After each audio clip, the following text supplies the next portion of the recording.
আমন্ত্রণ দেশ বাংলায়, সঙ্গে আছি আমি শাহিনুর। সাথে শুরুতে সংবাদ শিরোনাম। ৬টি বার্থ অপারেটরের হাতে জিম্মি চট্টগ্রাম বন্দর। আওয়ামী লীগ নেতা ও অনুসারীদের প্রতিষ্ঠান ১২ জেটি থেকে হাতিয়ে নিয়েছে হাজার হাজার কোটি টাকা। এবং কনকনে শীতে জবুথবু দেশের উত্তরাঞ্চল, দুর্ভোগে ছিন্নমূল ও খেটে খাওয়া মানুষ, হাসপাতালে বাড়ছে ঠান্ডাজনিত রোগীর সংখ্যা। শুনছিলেন শিরোনাম, এবার বিস্তারিত। ৬টি বার্থ অপারেটরের হাতে জিম্মি চট্টগ্রাম বন্দর। আওয়ামী লীগ নেতা ও তাদের অনুসারীদের প্রতিষ্ঠানগুলো বন্দরের 2টি বৃহৎ কন্টেইনার টার্মিনাল সহ 12টি জেটিতে একচ্ছত্র নিয়ন্ত্রণে হাতিয়ে নিয়েছে হাজার হাজার কোটি টাকা।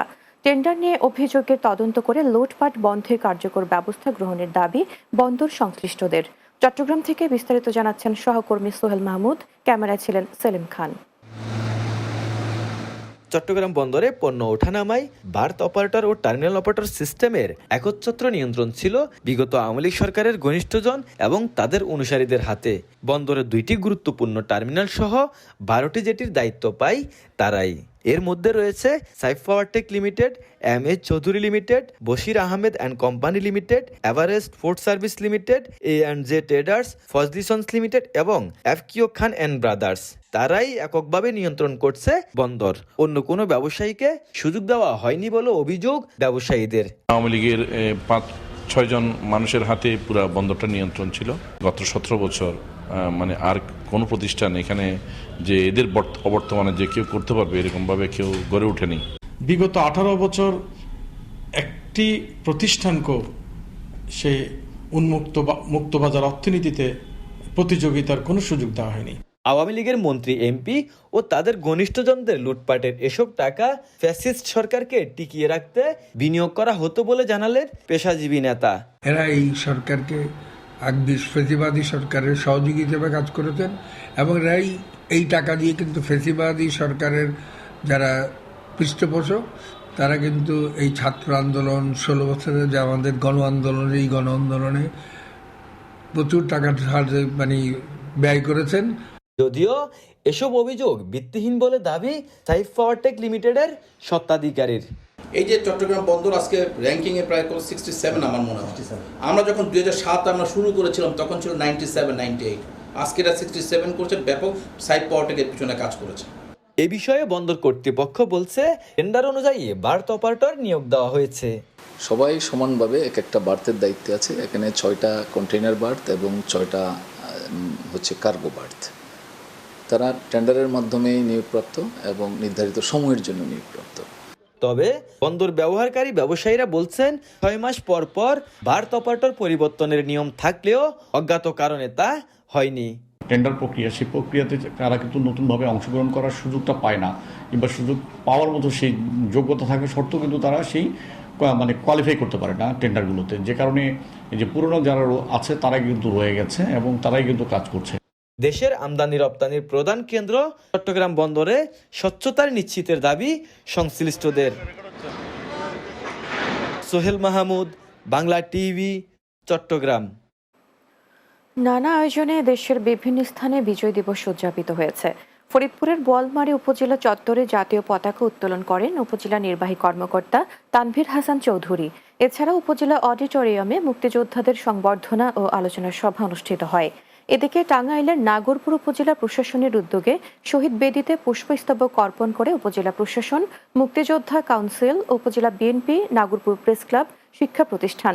অন্যদিকে ভৈরব বাস স্ট্যান্ডে অবস্থিত মুক্তিযুদ্ধের স্মৃতি ভাস্কর্য দুর্জয় ভৈরব পাদদেশে পুষ্পস্তবক অর্পণ করেন উপজেলা নির্বাহী কর্মকর্তা শবনম শারমিন ও সহকারী কমিশনার ভূমি রেদন আহমেদ রাফির সহ অন্যরা।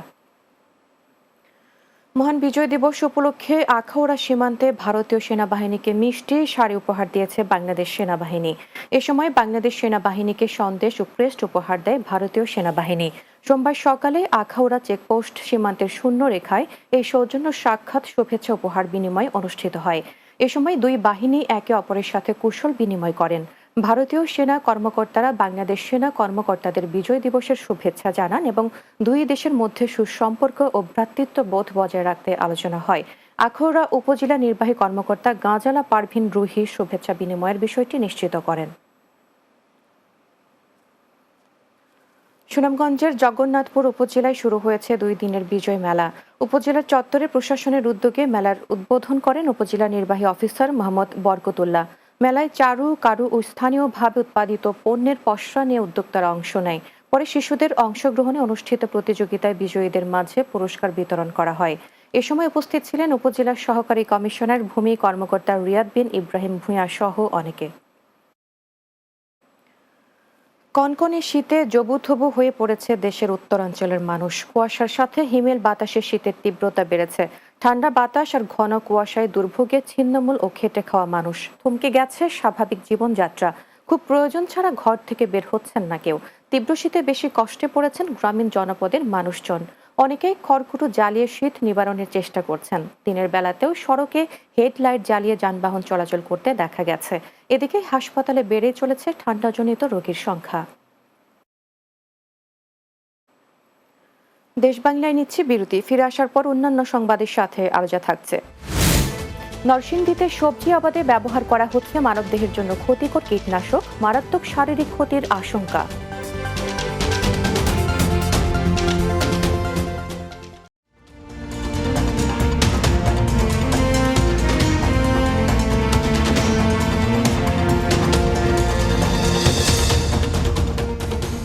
বিরতির পর দেশ বাংলায় স্বাগত আরও একবার। গাজীপুরের কালীগঞ্জে মহান বিজয় দিবস উপলক্ষে আলোচনা সভা এবং শহীদ মুক্তিযোদ্ধা পরিবার ও বীর মুক্তিযোদ্ধাদের সংবর্ধনা দেওয়া হয়েছে। উপজেলা প্রশাসনের আয়োজনে উপজেলা অডিটোরিয়ামে অনুষ্ঠানের আয়োজন করা হয়। উপজেলা নির্বাহী অফিসার তনিমা আফরাদের সভাপতিত্বে এতে বক্তব্য রাখেন কালীগঞ্জ থানার ওসি মোহাম্মদ আলাউদ্দিন, উপজেলা সমাজসেবা কর্মকর্তা শাহাদাত হোসেন, যুব উন্নয়ন কর্মকর্তা ইসমাইল হোসেন সহ অনেকে। পরে স্বাধীনতা স্তম্ভে পুষ্পস্তবক অর্পণ ও জাতীয় পতাকা উত্তোলন করা হয়।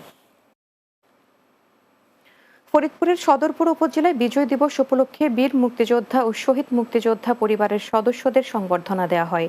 উপজেলা প্রশাসনের আয়োজনে উপজেলা দরবার হলে সংবর্ধনা অনুষ্ঠানে প্রধান অতিথি ছিলেন উপজেলা নির্বাহী কর্মকর্তা জাকিয়া সুলতানা। এ সময় উপস্থিত ছিলেন সহকারী কমিশনার ভূমি রুবানা তানজিন, উপজেলা প্রকৌশলী আহমদ মমিন, সমাজসেবা কর্মকর্তা কাজী শামীম আহমেদ সহ অন্যান্যরা। মহান বিজয় দিবস উপলক্ষে নরসিংদী জেলা প্রশাসনের উদ্যোগে বীর মুক্তিযোদ্ধাদের সংবর্ধনা দেওয়া হয়েছে। জেলা শিল্পকলা একাডেমি হলরুমে এই সংবর্ধনার আয়োজন করা হয়। এতে প্রধান অতিথি ছিলেন জেলা প্রশাসক মোহাম্মদ রাশেদ হোসেন চৌধুরী, অতিরিক্ত জেলা প্রশাসক আবু তাহের মোহাম্মদ শামসুজ্জামানের সভাপতিত্বে এ সময় বক্তব্য রাখেন police super Abdul Hannan, civil surgeon doctor Syed Amirul Haque ও বীর মুক্তিযোদ্ধা তোফাজ্জল হোসেন মাস্টার সহ অন্যরা। নরসিংদীতে সবজি আবাদে ব্যবহার করা হচ্ছে মানব দেহের জন্য ক্ষতিকর কীটনাশক। কৃষকরা বেশি ফলনের আশায় এটি ব্যবহার করছেন। ফলে শাকসবজির স্বাদ যেমন নষ্ট হচ্ছে, তেমনি এটি মানব দেহের মারাত্মক ক্ষতি করবে বলে আশঙ্কা করা হচ্ছে। আর কর্তৃপক্ষ বলছেন এ থেকে বেরিয়ে আসতে হবে, তা না হলে ভবিষ্যৎ অন্ধকার। নরসিংদী থেকে সহকর্মী শরীফ ইকবাল রাসেলের প্রতিবেদন, জানাবেন অর্ণব নাসির। সবজির জেলা নরসিংদী। দেশের সবজির চাহিদা পূরণে গুরুত্বপূর্ণ ভূমিকা পালন করে থাকে এই জেলার সবজি। কিন্তু প্রশ্ন হলো, এই সবজি কতটা নিরাপদ? যেখানে জৈব সার প্রয়োগে এবং ভেষজ কীটনাশক ব্যবহার করে সবজির আশানুরূপ ফলন পাওয়া যায়, সেখানে অতিরিক্ত লাভের আশায় আগাম ফলন পেতে কৃষকরা সবজিতে ব্যবহার করছে মানবদেহের জন্য ক্ষতিকারক থিওভিট, ফ্লোরা এবং হরমোন অকোজিম নামক কীটনাশক। ছোটখাটো দোকান যেটা কীটনাশক বিক্রেতা, পাইকারি বা খুচরা, এরাই এর কাছে লক্ষণ বললে এরা এই পরিমাণ কীটনাশক। কারণ আমরা তো জানি না কোনটা দিলে কোন কাজ হইব, কোনটা দিলে বাড়বো, কোনটা দিলে কমবো, কোনটা দিলে সুন্দর হইব, এটা হারা কাছ থেকে পরামর্শ হারে আমরা দিয়ে দেয়। যখন যার যেই ফসলের সমস্যা, ওই পরামর্শ দিয়া তাদেরকে ওই রোগের জন্য, ওই ফসলের জন্য ওই সঠিক ওষুধটি আমরা তুলে দিই। আর কোম্পানি যদি অনেক ভালো কোম্পানির ভিতরে যদি আমরা খারাপ জিনিস দেয়, এটা আমরা আর যা সায়াত্তর করতে পারি না। ক্ষতিকারক কীটনাশকের বিরুদ্ধে অভিযান পরিচালনা করছে কৃষি বিভাগ। বিভিন্ন ধরনের স্যাম্পল কালেক্ট করে সেটা আমরা খামার বাড়িতে পৌঁছাই এবং সেটা যখন ওকে হয়ে আসে তখন আমরা তাদেরকে বিক্রি নির্দেশ দিই। চিকিৎসকরা জানান, শাকসবজিতে কীটনাশক ব্যবহারের ফলে বাড়ছে স্বাস্থ্য ঝুঁকি। তাই কৃষক ও ভোক্তা পর্যায়ে সচেতনতা বাড়াতে হবে, তা না হলে ভবিষ্যৎ অন্ধকার। লিফি ভেজিটেবলস ভালো করে ধুয়ে নিতে হবে। দুই কারণে, একটা হলো এটার মধ্যে ময়লা থাকতে পারে, এর মধ্যে মাটি থাকতে পারে, আর সাথে এই ইনসেক্টিসাইডস অথবা এই ধরনের টক্সিক পয়জন থাকতে পারে। কীটনাশকের পরিবর্তে সবজিতে পোকা প্রতিরোধে বিষয়ে কৃষকরা সচেতন হবেন, এমন প্রত্যাশা সচেতন মহলের। Desk report, Bangla TV. নোয়াখালীতে গরিব, অসহায় ও নিম্ন আয়ের মানুষের মাঝে খাবার আয়োজন করা হয়েছে। চৌমুহনী রেলওয়ে স্টেশনের স্বেচ্ছাসেবী সংগঠন খেদমত ফাউন্ডেশন এই খাবারের আয়োজন করে। এ সময় ফাউন্ডেশনের উপদেষ্টা, বাংলা টিভির নোয়াখালী প্রতিনিধি ইয়াকুব নবী ইমন, প্রধান সমন্বয়ক নূর মাহমুদ মনু, সমন্বয়ক আব্দুল আজিজ মান্না, ইকবাল হোসেন সহ অনেক উপস্থিত ছিলেন। শেষ করব দেশ বাংলা, যাবার আগে শিরোনামগুলো আরও একবার। 6টি বার্থ অপারেটরের হাতে জিম্মি চট্টগ্রাম বন্দর। আওয়ামী লীগ নেতা ও অনুসারীদের প্রতিষ্ঠান 12 জেটি থেকে হাতিয়ে নিয়েছে হাজার হাজার কোটি টাকা। কনকনে শীতে জবুথবু দেশের উত্তরাঞ্চল, দুর্ভোগে ছিন্নমূল ও খেটে খাওয়া মানুষ, হাসপাতালে বাড়ছে ঠান্ডাজনিত রোগীর সংখ্যা। এবং নরসিংদীতে সবজি আবাদে ব্যবহার করা হচ্ছে মানবদেহের জন্য ক্ষতিকর কীটনাশক, মারাত্মক শারীরিক ক্ষতির আশঙ্কা।